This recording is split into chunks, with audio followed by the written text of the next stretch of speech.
2 weeks ago, I met Cynthia from Seattle in one of the discussion forums, and I asked her why Dr. Matt, our professor, philosopher, and guide, keeps saying UW for UW or University of Washington, and she said it's just a slang. It's commonly used in the Seattle area. Now, I'm in the entertainment business, and I'm fascinated with this challenge of how we can make content which is created in one geography, language, context to an audience residing in another geography, another cultural dynamics. There is a word which describes the bridging process of cultures, and it's called glocalization. The topic of my speech today is glocalization of Hollywood. I'm going to be talking about what is glocalization, what are the key drivers of glocalization, and what is enabling and empowering glocalization. What is glocalization? Wikipedia defines glocalization as the adaptation of products and services to suit a locality or culture to which it is sold. Glocalization is the fusion of globalization and localization. Global plus local.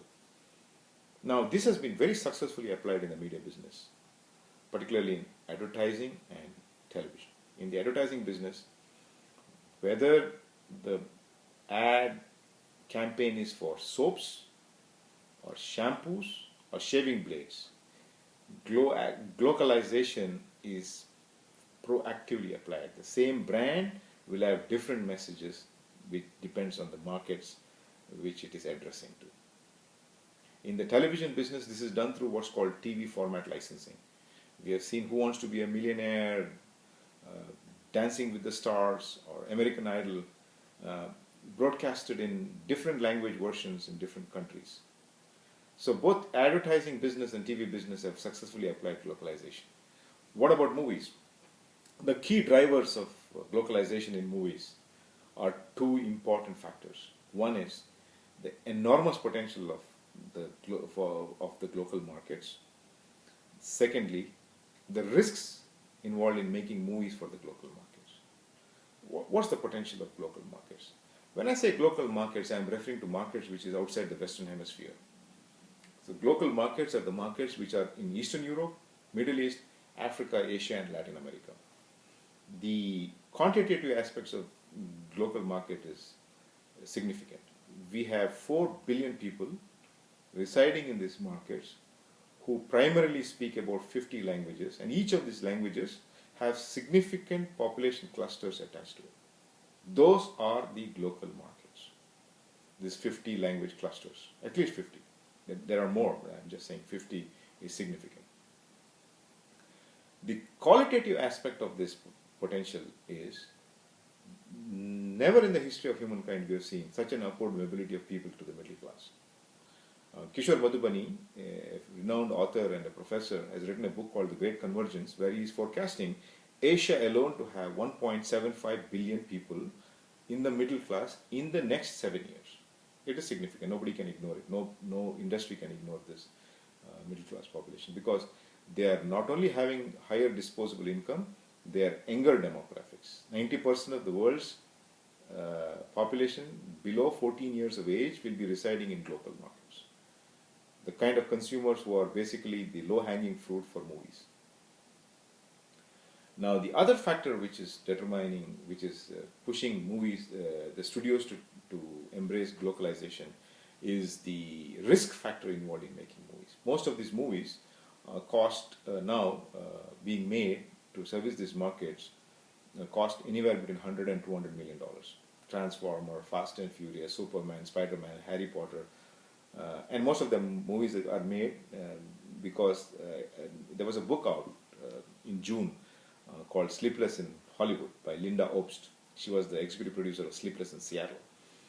And she talks about how studios are riding the horse in the direction it is going, and they are able to market movies only which has got pre-awareness, which means the titles or movies the audience in these markets know something about.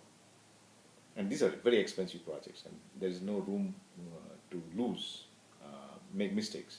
So studios, for survival, out of abundant caution, are now extremely sensitive to social, cultural, political factors of these target markets.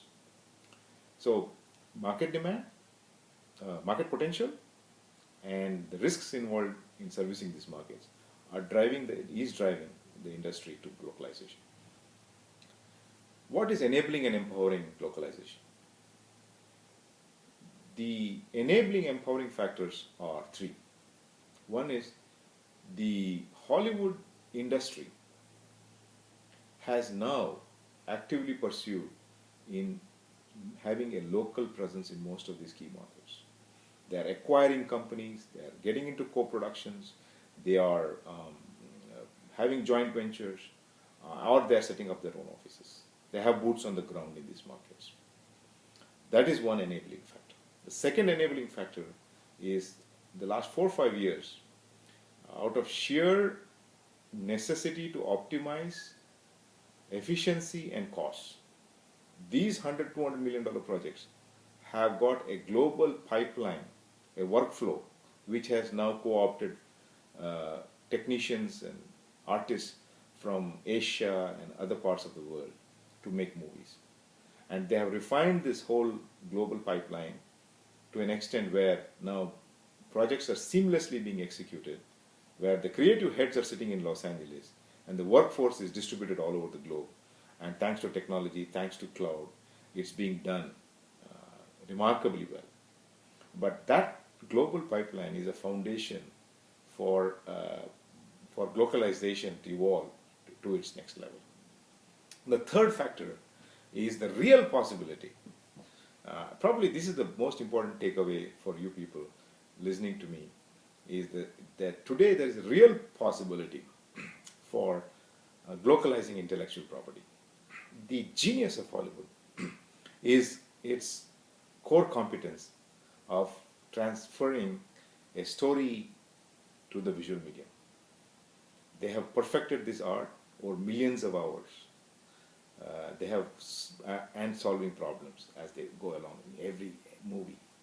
They have amalgamated, they have collaborated.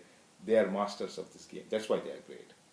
Now the time has come where the intellectual property of Hollywood will have value, unlike any time before in its history. So let's now look at the intellectual property where it is going to be glocalized and which is going to enable, empower glocalization. We can look at it in two boxes. One is pre-production and post-production. In pre-production, scripting, dialogue, setups, camera setups, the document which talks about pre-visualization, whole planning process, when I say document.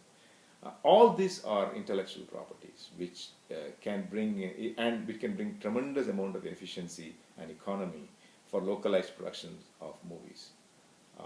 They can act as a GPS for distributed productions in various languages. So it has value. That is one. In the post-production, it's a no-brainer. They have sophisticated technology which has evolved by making these $100, $200 million projects, and so it is a no-brainer. Where actors can go and perform in front of a blue screen, and they can be superimposed with matte painting, 3D environments, etc., etc. Hollywood is master of the game, and the time has come for this sunk investments in making such expensive components of the movie, particularly the visual effects components of the movie or animation components of the movie, can be now, by spending some marginal investments into this, can be leveraged, monetized to exploit other markets in the world, the local markets in the world. So, to recap, we have discussed about what is glocalization, what are the key drivers of glocalization, what is enabling and empowering glocalization. Now, as I see it, the movies will be like McDonald's burgers, which is now available in different parts of the world. McDonald's burger is available as Mac Aloo Tikki burger in India and Kimchi burger in Korea. Same brand, look and feel of the brand McDonald's, but what is sold is tailored to the local palate, local taste. Movie is going to be the brand, not the studios. The stories are going to be like burgers, tailored to local cultural proclivities. We're going to see the same movie, this, or rather the premise of the movie, the essence of the movie, the theme of the movie, made and distributed with different sights, different sounds, and different set. Thank you.